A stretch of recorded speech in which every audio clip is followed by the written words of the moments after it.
So today, we're going to talk about the toolkit of a fossil enthusiast or paleontologist. What tools do we use to find, study, and preserve fossils? We break it down into 3 parts: excavate, document, and preserve. Hey there, welcome to the channel. I am a paleontologist, and this is my channel where we explore everything about ancient life, from dinosaurs to fossils and everything in between. So let's get into it. First off, the most important thing that any aspiring fossil collector needs is a good field guide. A field guide is a book with pictures and descriptions of fossils so you can identify what you've found. For instance, this one is called Fossils of the Redwall Formation, and it has tons of pictures of fossils from a specific formation in the western US called the Redwall limestone. This guide is great because it has lots of pictures and a description of the geology where these fossils were found. So it helps me figure out if I'm looking at a fossil or just some weird rock.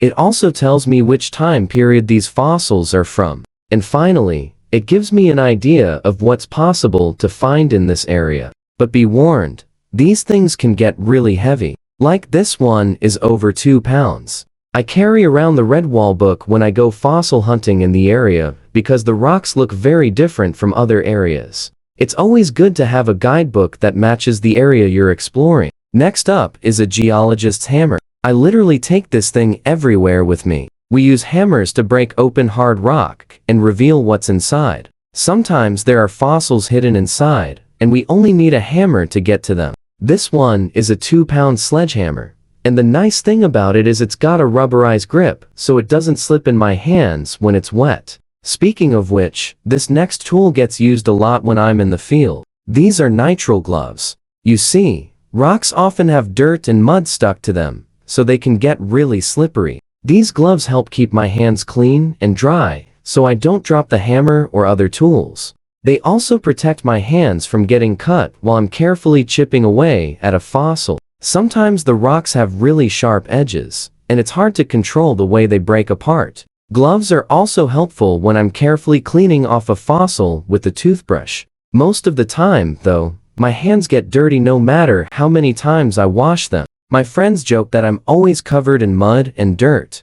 Okay, let's say I found a fossil. How do I get it out of the rock? To answer that question, I bring 2 types of chisels along with me in the field. First is a flat chisel. This one is actually made specifically for cleaning teeth, but I've been using it for years, so it's got a cool retro look. It's also nice and slim, so I can wedge it into small spaces. Next up, a cold chisel. This one isn't as sharp as a knife, but it's got a thick, sturdy tip, so I can put my weight behind it and chip away big chunks of rock. It's kind of like using a pry bar. Both chisels have a little hole in the top, so I can hang them from my belt when I'm not using them. This keeps them from getting lost, and also makes it easy to pull them out when I need them. Chisels are pretty inexpensive, especially compared to the next item on the list. You can get a set of 5 chisels for about $40 online. And since I use chisels all the time, I usually end up buying multiple of them whenever I need a new one.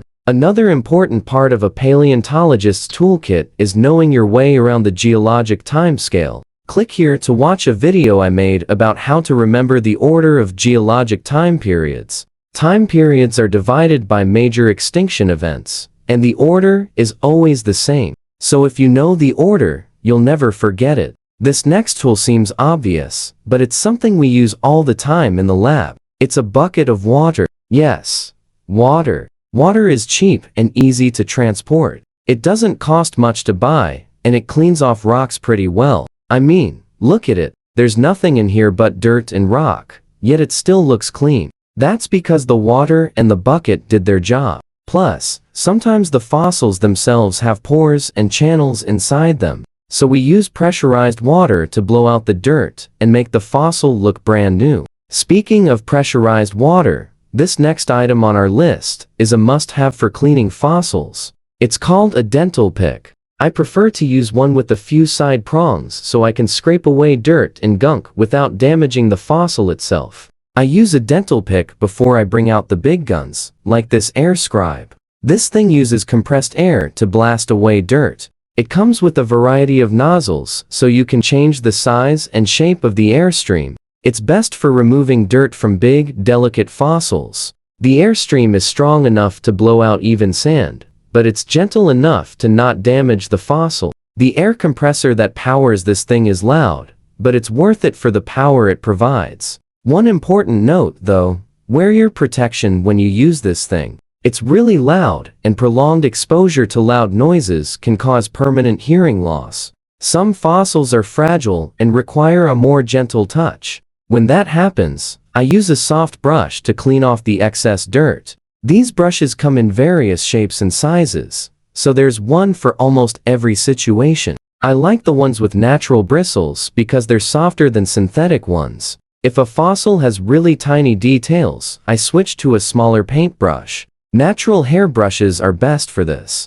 The thinner, stiffer bristles allow for more control and precision. Once I've cleaned off the fossil, I like to draw it. Drawing a fossil helps me remember what it looked like, and also helps me notice details I might have missed. I'm not a great artist, but drawing a few lines and shapes helps me remember what the fossil looked like, if I ever need to refer back to it. Some people like to take photographs, but I've taken thousands of fossil photos, and I can never seem to find them when I need them. Plus, taking photos requires a camera and good lighting, whereas drawing only needs a pad of watercolor paper and a pencil. But you definitely want to take photos of your finds too. Like maybe I missed a detail on the fossil, but you saw it and took a picture. Everyone brings something different to the table, and working together is the best way to uncover the past. Now, one of the most exciting parts about being a paleontologist is being able to share discoveries with others. But how do I show off my fossils? I make plaster jackets to preserve them for the future. Making a jacket protects a fossil from damage and allows me to store it safely. It's also important for displaying fossils so they don't fall apart or lose small pieces. Here's how to make a simple plaster jacket. First, take some burlap and wrap it around the fossil. Then add another layer of burlap on top. Be sure to leave enough room so you can slip the fossil in and out of the jacket. Once you've got the right size, it's time to add plaster. Mix up some plaster of Paris with water according to the instructions on the box. Then slowly pour the liquid plaster over the wrapped fossil. Let the plaster harden overnight and then trim off the excess burlap. Now, your fossil is safe inside its plaster jacket. And if you left enough room, you can remove the fossil from the jacket. This is great for when you want to draw or photograph the fossil. A cool part about making these jackets is that you can get creative with the design. Add color or draw on the fossil before putting it in the jacket. People will thank you later when they see the beautiful colored jacket on display. But remember, if you're sharing your fossil with others, be sure to remove the plaster first. Leaving the plaster jacket on the fossil could damage it over time. Lastly, if you really want to learn more about fossils, consider joining a local fossil club. When I was in college, I joined a club and went on digs with them. That's where I learned a lot of what I know today. It's also a great way to make new friends who share your passion for fossils. That wraps up the toolkit of a paleontologist. Do you have any favorite tools that we didn't mention? Be sure to let us know in the comments below. Remember to keep an open mind and be creative with how you use these tools. Don't be afraid to try new things. Thanks for coming along on this journey through time. I hope you enjoyed learning about the tools used by paleontologists. Stay curious, keep asking questions, and never stop exploring the world around you. Who knows what amazing discoveries await you?